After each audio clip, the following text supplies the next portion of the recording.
गजा में तूफान बाहरन के बायस शदीद बारिश ने तबाहाल वादी में फ़लस्तीनियों की मुश्किलात बढ़ा दी। मकानात, दीवारें और टेंट गिरने से 14 फ़लस्तीनी जाँ बहक हो गए। अरब मीडिया के मुताबिक तूफान ने गजा के दर्जनों तबाहाल मकामात को शदीद मुतासिर किया। मलबे के ढेर में रिहाइश इख्तियार करने पर मजबूर फ़लस्तीनी बारिश के बायस भीगे रहे। सर्दी लगने से 3 बच्चों की अमवात भी रिपोर्ट हुई। गजा में 27,000 खैमे बरसाती पानी में डूब चुके हैं।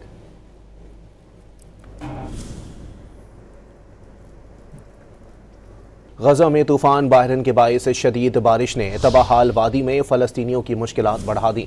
मकानात, दीवारें और टेंट गिरने से 14 फ़लस्तीनी जाँ बहक हो गए। अरब मीडिया के मुताबिक तूफान ने गजा के दर्जनों तबाहाल मकामात को शदीद मुतासिर किया। मलबे के ढेर में रिहाइश इख्तियार करने पर मजबूर फ़लस्तीनी बारिश के बायस भीगे रहे।